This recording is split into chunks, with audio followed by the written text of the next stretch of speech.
Welcome back. In this video we're going to start putting together our knowledge about limits and functions and things to good use, and we're finally at a point where we can introduce the derivative of a function and start to discuss some things about it.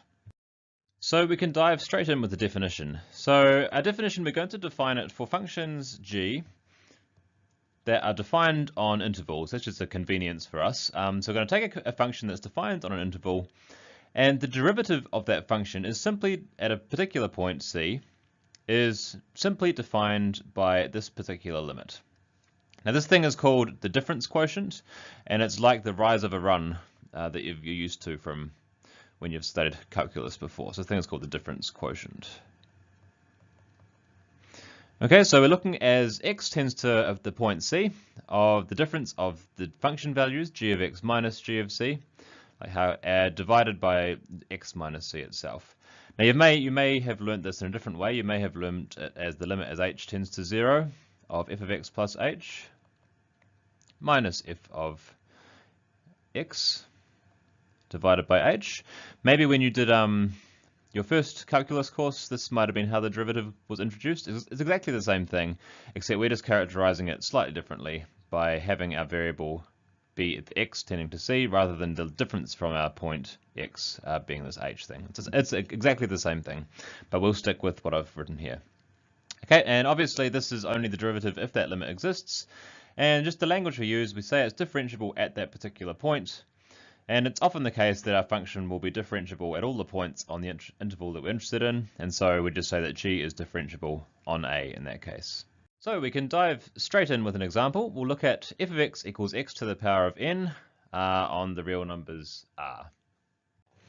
And for the time being, we'll limit ourselves to the case where n is in the natural numbers. So in order to show that this is differentiable and to calculate the derivative, we just have to evaluate the limit in question.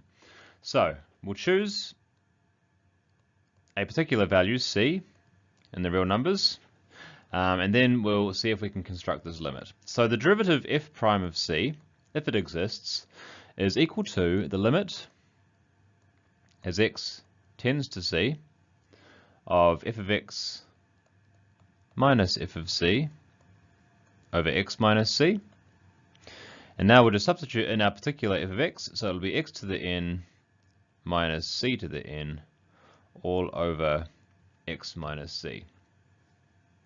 Okay, the good news is here, it turns out that x to the n minus c to the n can actually be factorized, because the problem with these difference quotients is this 0 on the bottom. So usually what we're trying to do is we're trying to manipulate our fraction to get rid of this nasty x minus c factor on the bottom so that we can just simply substitute a limit in. So for this case here, we're going to note that x to the n minus c to the n is actually equal to x minus c all times. Now I'll put in all the x terms first.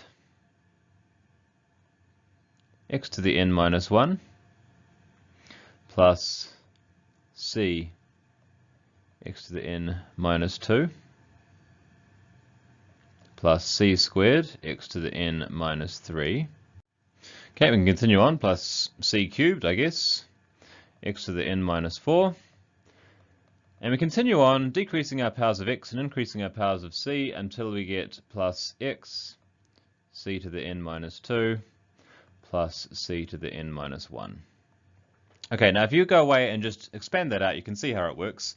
We get x to the n from this first term here. We get minus c to the n from the last two terms. And then the other terms just go through and they all cancel each other out. And so we just get left with the two pieces we want. So it's a useful identity to just have tucked away in the back of your head when we have these difference of powers like this. So that's cool. We can take this expression here, which means we can divide it by c. And I've forgotten to write the important thing that we always need to write when we're doing limits is we need to express that we are actually taking a limit here.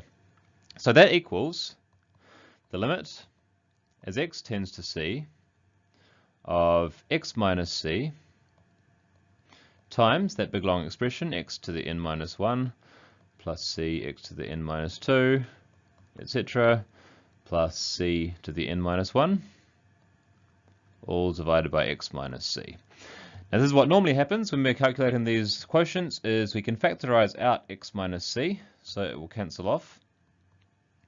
And so that's just going to be equal to the limit as x tends to c of x to the n minus 1 plus c x to the n minus 2 plus dot dot dot plus c to the n minus 1.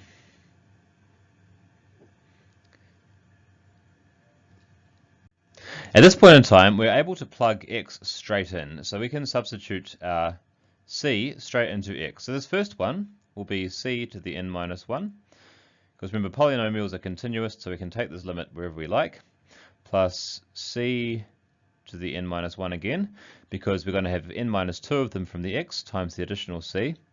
And actually, every single term that we come up with is going to be a c to the power of n minus 1. And if we were to count these, you'd see that there are actually n of them. So that equals the familiar formula nc to the n minus 1. Okay, so it's that usual rule that you learnt in calculus when you learnt how to differentiate the first time, is you just lower the power by 1 and then you multiply it by n, and that's where it comes from. Let's now have a wee look at an example that doesn't work. We're going to look at the absolute value function, so let's just have a quick sketch to remind ourselves what it looks like. It looks like this, and we're going to look at it at x equals 0 and show that the absolute value of x is not differentiable at x equals 0. So, if we were to try and calculate the derivative at 0, it equals the lim as x goes to 0 of g of x minus g of 0 all over x minus 0. And just substituting in our actual function, it's the limit as x goes to 0 of the absolute value of x divided by x. Now, we've done limits like this in the exercises before. When you have a limit of an absolute value divided by the number itself, that equals, this function is just equal to 1 if x is positive, negative 1 if x is negative, and it's undefined if x is equal to 0. So we could do our usual argument with sequences to show that this limit does not exist.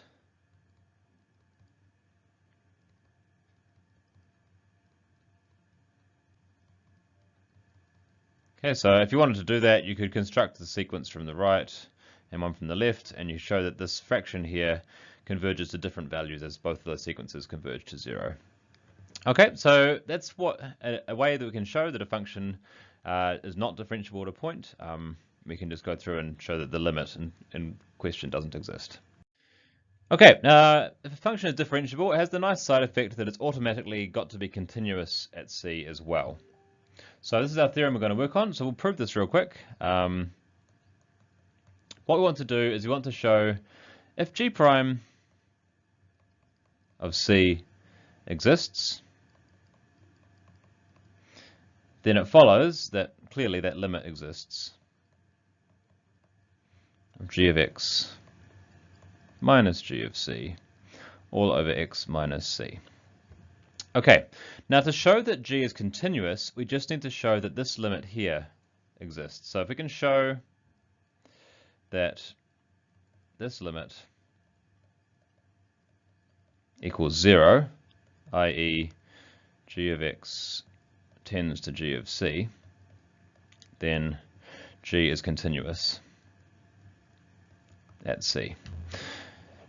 Okay, so we're going to do it like so. So this is what we want. We want the limit as x tends to c of g of x minus g of c to equal 0.